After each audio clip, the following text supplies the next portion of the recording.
بسم اللہ الرحمن الرحیم۔ اللہ کے نام سے شروع جو نہایت مہربان ہمیشہ رحم فرمانے والا ہے۔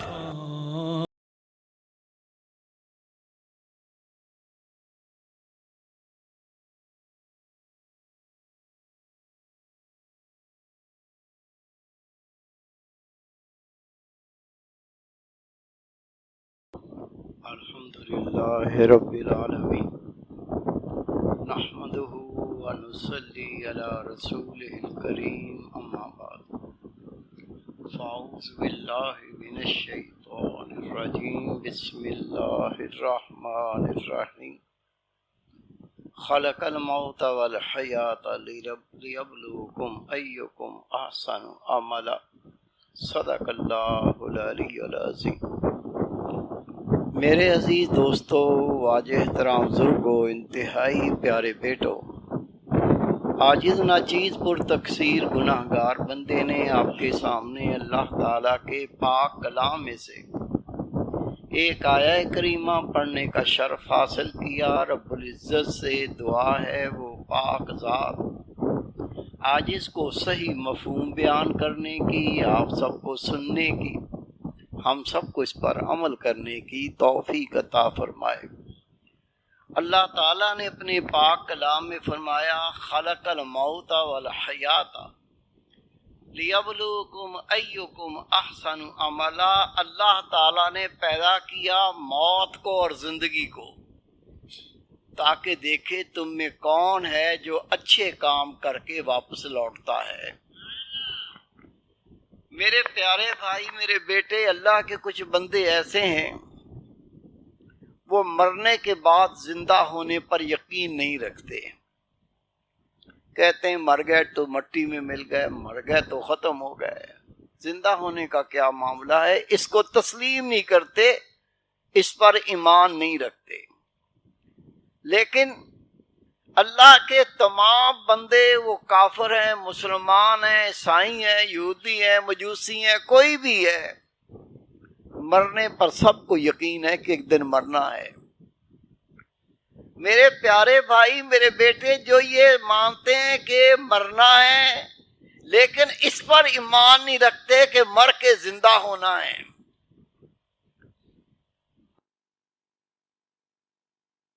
اگر یہ بات سچ ہے تو پھر کیا بنے گا؟ میرے پیارے بھائی، میرے بیٹے، اگر مر کے زندہ نہیں ہونا، جس کا اس پر یقین ہے کہ زندہ ہونا، اس کو بھی کوئی نقصان نہیں ہے اور دوسرے کو بھی کوئی نقصان نہیں ہے، لیکن اگر مر کے زندہ ہونا ہے، حساب و کتاب دینا ہے، جو بندہ اس پر ایمان نہیں رکھتا، جو من کہتا رہا کرتا رہا، جو شیطان کہتا رہا کرتا رہا، سارا دن رات گناہ کر کر کے مر گیا، خدا کی قسم وہ بڑے نقصان سے دوچار ہوگا۔ میرے پیارے بھائی، میرے بیٹے، مر کے زندہ ہونا یہ اسلام کنسپٹ پیش کرتا ہے۔ اگر وقتی طور پر اس خیال کو جھڑک دیا جائے، اس خیال کو ختم کر دیا جائے کہ مر کے کوئی زندہ نہیں ہونا، حساب و کتاب نہیں ہونا، خدا کی قسم یہ بات پایا ثبوت تک پہنچتی ہے۔ یہ بندہ بے راہ روی کا شکار ہو جائے گا، جو کرنا کر لو، مر کے کوئی زندہ نہیں ہوگا۔ اس بندے کا کردار اتنا تو گندا ہو جائے گا، یہ ایسا تو ذلیل ہو جائے گا، نہ کسی کی عزت محفوظ ہوگی، نہ کسی کی جان محفوظ ہوگی، نہ کسی کا مال محفوظ ہوگا۔ اور یہ ممکن نہیں ہے کہ اللہ تعالیٰ اپنے بندوں کو پیدا کر کے ایسے چھوڑ دے، جو کرنا ہے کر لو، کوئی حساب و کتاب نہیں ہوگا۔ میرے پیارے بھائی، میرے بیٹے، اللہ کے بندے 4 قسموں میں تقسیم کیے گئے۔ آج ہمیں یہ فیصلہ کرنا ہے کہ ہم کس قسم میں ہیں، اور جس قسم میں ہیں وہ قسم نفع والی ہے یا نقصان والی ہے۔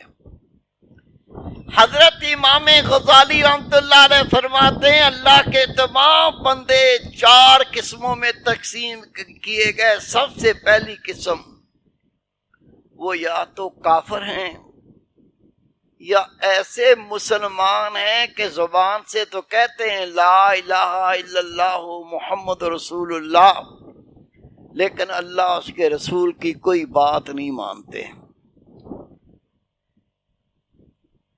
ایمان والے اپنے آپ کو کہتے ہیں، وہ کہتے ہیں ہم مسلمان ہیں، ہم نے کلمہ پڑھا ہے لا الہ الا اللہ محمد رسول اللہ، لیکن اللہ اس کے رسول کی باتوں کو نہیں مانتے۔ گندے غلیظ۔ امام غزالی رحمۃ اللہ علیہ فرماتے یہ دونوں گروہ، ان میں پہلا گروہ جو کافروں کا ہے، ان کے سامنے موت کا ذکر کرو خدا کی قسم پریشان ہوتے ہیں، جو کلمہ پڑھ کے بھی نماز نہیں پڑھتے، روزہ نہیں رکھتے، حج نہیں کرتے، زکوٰۃ نہیں دیتے، بدکار ہیں، بے حیا ہیں، لچے ہیں، حرام کاریاں کرتے ہیں، ان کو بھی کہو نا موت آئے گی تو خدا کی قسم پریشان ہوتے ہیں۔ کیوں پریشان ہوتے ہیں؟ میرے بھائی جب یقین ہی نہیں ہے، جب مریں گے تو اس کے بعد اٹھائے نہیں جائیں گے تو پریشانی کیا ہے؟ جو کلمہ پڑھ کے اپنے آپ کو ایمان والا کہہ کے اللہ اس کے رسول کے کام پہ عمل نہیں کرتا، گناہ کر کے زندگی تمام کر رہا ہے، گناہ کر کے زندگی گزرتی جا رہی ہے، اس کو بھی موت کی بات کرو۔ اتنا ہی کہہ دو اللہ کرے تو مر جائے، خدا کی قسم گریبان میں ہاتھ ڈال دے گا۔ کہتا تھا مر جائے، کیا پریشانی ہے؟ مر جائے تو کیا پریشانی ہے؟ تیرا تو اللہ اس کے رسول پہ ایمان ہی نہیں ہے، کلمہ پڑھ کے تو نے کون سا ہاتھ ڈھا دیا؟ پریشانی کیا ہے؟ پریشانی یہ ہے کہ اس کو پتا ہے مرنے کے بعد جب میں مر جاؤں گا، یہ جو ساری زندگی کمایا یہیں رہ جائے گا، جو لچا پنی کی ہیں، حرام پائیاں کی ہیں، ضلالتیں کی ہیں، نظر گندی تھی، گفتار گندی تھی، اخلاق گندا تھا، گناہ کر کر کے اس نے اپنی زندگی کو یہ روگ لگایا، موت قریب آ گئی، خدا کی قسم موت کی خبر سنتے ہی پریشان ہو جاتا ہے۔ لیکن قرآن پاک فرماتا ہے پھر میں اس کو مہلت نہیں دیتا، میں پھر اس کو مہلت نہیں دیتا۔ جب موت آتی ہے ایک سانس نہیں اللہ نے دیتا۔ حضرت امام غزالی رحمۃ اللہ علیہ فرماتے ایک رئیس زادہ، اللہ نے دھن دولت سے نوازا، مال دیا، فراوانی دی، ساری زندگی گناہ کر کر کے گزاری، عیاشی کر کے گزاری، کوئی نیک کام تو نصیب نہ ہوا۔ اپنی ماڑی میں اپنی بیوی کو آغوش پہ لے کے چما چاٹی کر رہا ہے، گلے لگا رہا ہے، آنکھیں اپنی آپس میں مل رہا ہے، محبت کا اظہار کر رہا ہے، تو دیکھا کہ سامنے ایک مرد کھڑا ہوا ہے، تن بدن میں آگ لگ گئی، اٹھ کے کھڑا ہو گیا، گھور کے دیکھا، کہا تو مجھے جانتا ہے میں کون؟ آنے والے اجنبی کہا کہ میں تجھے جانتا ہوں۔ کہا اگر تو جانتا ہوتا تو میری اجازت کے بغیر میرے گھر میں نہ آتا، تجھے جرت میرے گھر میں مجھ سے اجازت لیے بغیر آیا؟ وہ مسکرا کے کہتا ہے جس کا گھر ہے اس نے مجھے اجازت دی ہے تو آیا ہوں۔ یہ پریشان ہو کے کہتا ہے کیا کہا؟ گھر میرا، کس سے اجازت لی؟ اس نے کہا اسرائیل ہوں، سب کچھ اللہ کا ہے، تیری روح نکالنے آیا ہوں، تیری روح قبض کرنے آیا ہوں۔ بیٹھے بیٹھے ہاتھ پیر پھول کے رو کے کہتا ہے اتنی مہلت دے دے، میں کو وصیت ہی لکھ دوں۔ موت کا فریتا کہتا ہے کیا تو نے قرآن پاک نہیں پڑھا تھا، علماء کرام سے نہیں سنا تھا؟ جب موت آ جائے گی ایک گھڑی کی مہلت نہیں دی جائے گی۔ یہ بیوی آغوش میں تھی، اللہ کا حکم آ گیا، وہیں بیٹھے بیٹھے ہاتھ پیر ڈھیلے ہو کے لٹک گئے، روح نکال لی گئی۔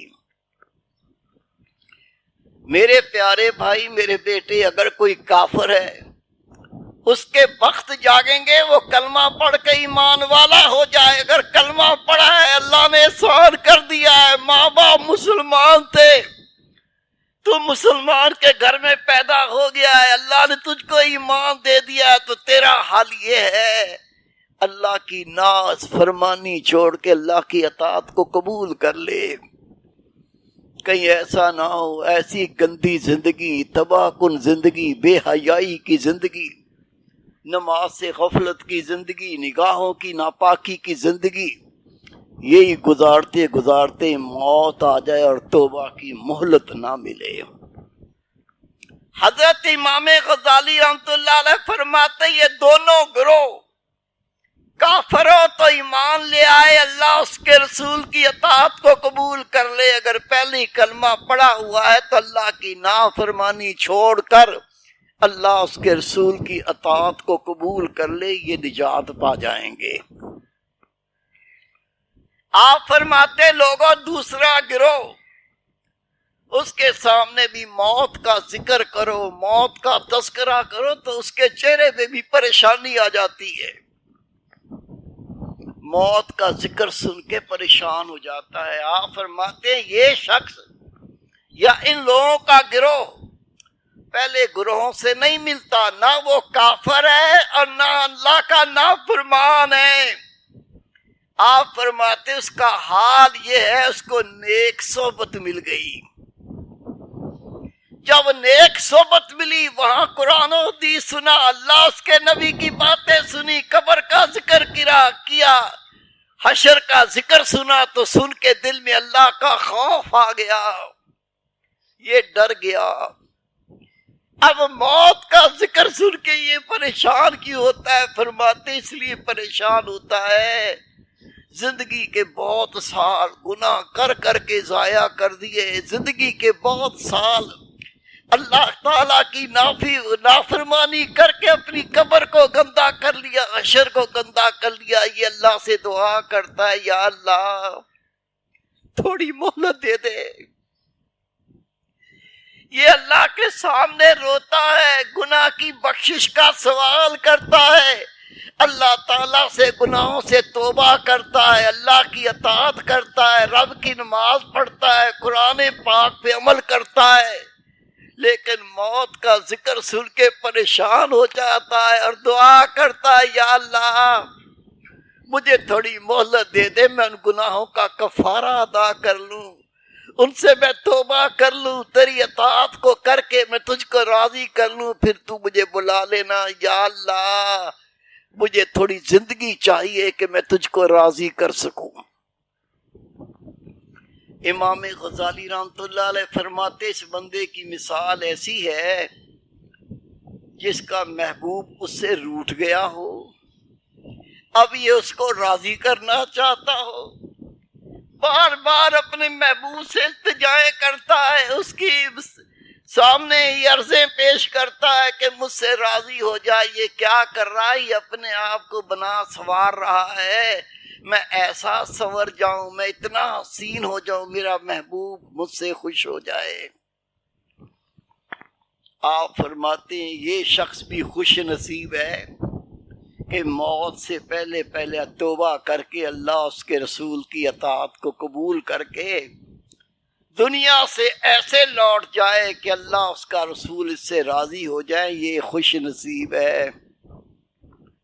آپ فرماتے لوگوں تیسرا گروہ اللہ کے بندوں کا ایسا ہے،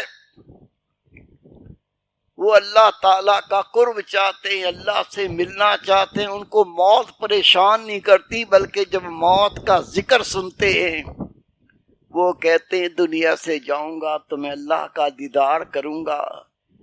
جو ساری ساری رات جس کے لیے میں ذکر کرتا تھا، جس کو سجدے کرتا تھا، جس کی کے فراق میں روتا تھا، جس کی جدائی مجھ سے برداشت نہ ہوتی تھی، جب موت آئے گی میں اس رب کو اپنے سر کی آنکھوں سے دیکھوں گا، اسے موت پیاری لگنے لگتی ہے۔ موت مانگتا نہیں ہے، موت مانگتا نہیں ہے، لیکن موت سے اس لیے محبت کرتا ہے یہ موت اللہ سے ملاقات کا وسیلہ بنے گی۔ میرے پیارے بھائی، میرے بیٹے، یہ وہ اللہ کے بندے ہیں، اللہ رب کریم ان کی شان میں قرآن پاک میں فرماتا ہے یہ میرے دیدار کے طالب ہیں، میرے پیارے بھائی، میرے بیٹے۔ انہی کے بارے میں نبی پاک صلی اللہ علیہ وسلم نے فرمایا، اے میرے پیارے صحابہ، موت اللہ تعالی سے ملاقات کا وسیلہ ہے۔ خدا کے محبوب تشریف فرما تھے، میری ماں، تیری ماں، ساری امت کی ماں بی بی عائشہ صدیقہ رضی اللہ تعالیٰ عنہا، آپ نے نبی پاک سے عرض کی، یا رسول اللہ، کوئی جہاد میں شریک نہ ہو، تلوار سے نہ کٹے، بھالا نہ کھائے، تیر نہ کھائے، اس کے بغیر بھی کوئی شہادت کا رتبہ پا سکتا ہے؟ نبی پاک نے فرمایا، میری پیاری عائشہ، جو سارے دن میں 20 بار اپنی موت کو یاد کر لے وہ شہادت کا رتبہ پائے گا۔ یہ موت کو کیسے یاد کرنا ہے؟ موت کو یاد کرنے کا طریقہ یہ ہے، جب میں مر جاؤں گا عمل کا سلسلہ ختم ہو جائے گا۔ جو اللہ کرنی ہے زندگی میں کرنی ہے، جو نماز پڑھنی ہے زندگی میں پڑھنی ہے، جو قرآن پاک پڑھنا زندگی میں پڑھنا ہے، جو ماں باپ کی خدمت کرنی ہے زندگی میں کرنی ہے، اگر بچوں کو کوئی حق ادا کرنا ہے تو زندگی میں کرنا۔ جیسے موت آئے گی ایک بار اللہ بھی نہیں کہہ سکیں گے کہ اللہ کہہ کے ثواب پالیں۔ موت اس لیے اس کو محبوب ہوتی ہے کہ اللہ جب تک زندگی دے گا اللہ کا ذکر کروں گا، رب کی نمازیں پڑھوں گا، گناہ سے بچوں گا، نیکی کروں گا، اسے کہتے ہیں موت سے محبت۔ اور رسول پاک نے فرمایا، جو روزانہ موت کو 20 بار یاد کرے گا میری عائشہ وہ شہداء کا رتبہ پائے گا۔ میرے پیارے بھائی، میرے بیٹے، ایسے اللہ کے بندوں کے بارے میں آتا، حضرت معاذ بن جبل رضی اللہ تعالیٰ عنہ کا آخری وقت آیا، آپ کی آنکھوں سے آنسو بہنے لگے، تکلیف کی شدت تھی، آپ نے کہا یا اللہ تھوڑی اور عمر دے دے۔ اصحابہ کرام حیران ہو گئے کہ معاذ بن جبل نے یہ دعا تو کبھی نہیں کہی تھی، نہ کی تھی کہ اللہ اور زندگی دے دے۔ ایک صحابی رسول عرض کرتے ہیں، میرے بھائی معاذ بن جبل، آج تک تیرے منہ سے زندگی کا سوال نہیں کیا، نہیں سنا، آج آخری وقت آیا، آپ کہتے ہیں یا اللہ تھوڑی زندگی دے دے۔ آپ نے فرمایا میں اس لیے زندگی نہیں مانگ رہا کہ باغ لگاؤں گا، نہریں کھدواؤں گا، میں تو اللہ سے اس لیے زندگی مانگ رہا ہوں، گرمیوں کے روزے رکھوں گا، ذکر کے حلقوں میں جا کے بیٹھا کروں گا۔ میرے پیارے بھائی، میرے بیٹے، یہی بات میں عرض کر رہا تھا، اللہ کے بندے زندگی فقط اس لیے مانگتے ہیں کہ اللہ کا ذکر کر کے، اللہ تعالیٰ کی اطاعت کر کے، رب کو خوش کر کے مر جاؤں۔ امام غزالی رحمۃ اللہ علیہ فرماتے ہیں، چوتھا گروہ وہ اللہ کی رضا میں راضی رہنے والوں کا گروہ ہوتا ہے، جس کا اللہ کے ہاں سب سے بڑا رتبہ ہوتا ہے۔ نہ زندگی مانگتے ہیں، نہ موت مانگتے ہیں، نہ زندگی سے پیار ہے، نہ موت سے پیار ہے۔ وہ کیا کہتے ہیں، یا اللہ جیسے تو راضی میں ویسے ہی راضی، دنیا میں رکھے گا تیری نمازیں پڑھوں گا، دنیا میں رکھے گا تیرے روزے رکھوں گا، دنیا میں رکھے گا حج کیا کروں گا، رب کریم دنیا میں رکھے گا تیرا حکم مانوں گا، یا اللہ دنیا میں رکھے گا تیری اطاعت کروں گا، رب کریم دنیا میں رکھے گا تیرا حکم مان کے زندگی گزاروں گا۔ اگر موت دے دے گا تجھ سے ملاقات کی خوشی ہوگی، یا اللہ جیسے تو راضی ویسے میں راضی۔ حضرت بلال حبشی رضی اللہ تعالیٰ عنہ، آپ کا آخری وقت تھا، زوجہ محترمہ نے دیکھا، آپ کی بیوی نے دیکھا، سانس لمبے لمبے آ رہے ہیں، سمجھ گئی آخری وقت ہے، روح جانے کا پرواز ہے، روح نکلنے کا وقت ہے۔ آپ اپنے شور کو بلال حبشی رضی اللہ تعالیٰ عنہ کو دیکھتی تھی اور آنکھوں سے آنسو ٹپکتے تھے۔ حضرت بلال حبشی نے دیکھا بیوی رو رہی ہے، آنکھوں سے آنسو بہ رہے ہیں، فرمایا او نیک بندی کیوں روتی ہے؟ بیوی نے کہا فراق کا وقت آ گیا، جدائی کا وقت آ گیا، میں دیکھ رہی ہوں چند گھڑیوں کا ساتھ باقی ہے، روح نکلنے والی ہے، اس لیے آنکھوں سے آنسو ٹپکتے ہیں۔ بلال حبشی نے فرمایا اس میں رونے کی کیا بات ہے، کچھ گھڑیوں کے بعد رسول پاک کی زیارت ہوگی، صحابہ کرام کی مجلس نصیب ہوگی، ان کے ساتھ بیٹھوں گا، اس میں رونے کی کیا بات ہے؟ میرے پیارے بھائی یہ کیا چیز ہے؟ دل کو اللہ کے لیے خاص کر دینا، دل کو اللہ کے لیے پاک کر دینا، یہ ہے سب سے بڑا رتبہ۔ دل میں اللہ اس کے رسول کی محبت ہو، اللہ کے احکامات کی محبت ہو، باقی سب دل سے دور ہو جائے، نکل جائے، یہ سب سے بڑا اللہ کے قرب کا مقام ہے، جسے اللہ کی رضا کہتے ہیں۔ جیسے رب راضی، اگر دنیا میں رہوں گا تو اللہ کو راضی کروں گا، اللہ لے جانے میں خوش ہے تو میں جانے میں خوش ہوں، یہ اللہ کے ولیوں کا سب سے بڑا رتبہ ہے۔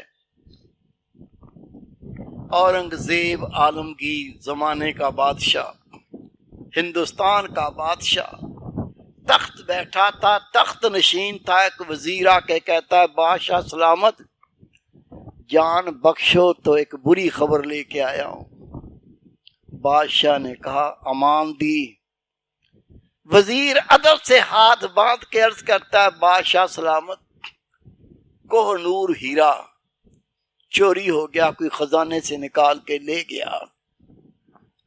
بادشاہ نے آنکھیں بند کی، گردن کو جھکایا اور گردن جھکا کے توقف کیا، پھر چہرہ اٹھا کے کہتا ہے الحمدللہ۔ وزیر چلا گیا۔ دلی شہر کے دروازے بند کر دیے گئے، ایک ایک بندے کو گرفتار کر لیا، کپڑے اتار کے ننگے کر کر کے تلاشی لینا شروع کی، چور پکڑا گیا، اس سے ہیرا مل گیا۔ وزیر بڑا خوش ہوا کہ بادشاہ کو خوشخبری سناؤں گا تو انعام ملے گا، ہیرا مل گیا، خزانے میں جمع ہو گیا۔ وزیر بادشاہ کی خدمت پہ حاضر و عرض کرتا ہے بادشاہ سلامت، جان کی امان پاؤں تو خوشخبری لایا ہوں۔ بادشاہ نے کہا کہو کیا کہتے ہو؟ وزیر نے کہا بادشاہ سلامت، کل جو ہیرا گم ہو گیا تھا وہ ہیرا مل گیا، چور پکڑا گیا۔ بادشاہ نے پھر آنکھیں بند کی، گردن جھکائی، چہرہ اٹھایا، فرماتے ہیں الحمدللہ۔ وزیر حیران ہو کہتا ہے بادشاہ سلامت، کل ہیرا گم ہوا، میں نے آپ کو اس کی خبر دی، آپ نے آنکھیں بند کر کے گردن جھکا کر فرمایا الحمدللہ۔ آج ہیرا مل گیا، میں خوشخبری لایا، میں نے آپ کو مطلع کیا۔ آپ نے پھر آنکھیں بند کی، گردن جھکائی اور نظر اٹھا کے فرمایا الحمدللہ۔ میں سمجھا نہیں۔ آپ نے فرمایا وزیر اعظم، تم نے آ کے بری خبر سنائی کہ کوہ نور ہیرا گم ہو گیا، چوری ہو گیا۔ میں نے اپنے دل کو دیکھا تو دل کر رہا تھا اللہ اللہ اللہ۔ ہیرا گم ہونے کا اس کو کوئی فکر نہیں ہوا، کوئی پریشانی نہیں ہوئی۔ میں نے کہا الحمدللہ، آج ہیرا مل گیا، تو خوشخبری لایا، آ کے خوشخبری دی۔ بادشاہ سلامت، کل جو کوہ نور ہیرا گم ہو گیا تھا وہ مل گیا، چور پکڑا گیا۔ میں نے گردن جھکا کر آنکھیں بند کر کے اپنے دل کو دیکھا، دل کہہ رہا تھا اللہ اللہ اللہ۔ اسے کوئی خوشی نہیں ہوئی۔ ہیرا گم ہو گیا تو غم نہیں ہوا، ہیرا مل گیا تو خوشی نہیں ہوئی، دل اللہ کے ذکر میں مشغول تھا، میں نے اللہ کا شکر ادا کیا۔ جب دل ایسے ہو جاتے ہیں تو یہ دل اللہ کے گھر بن جاتے ہیں۔ جب دل اللہ کے گھر بن جاتے، گھر کا مالک اس دل میں مقیم ہو جاتا ہے۔ جب اس دل میں اللہ آ جاتا ہے، اس بندے کو اللہ کا قرب مل جاتا ہے، وہ اللہ کا ولی بن جاتا ہے۔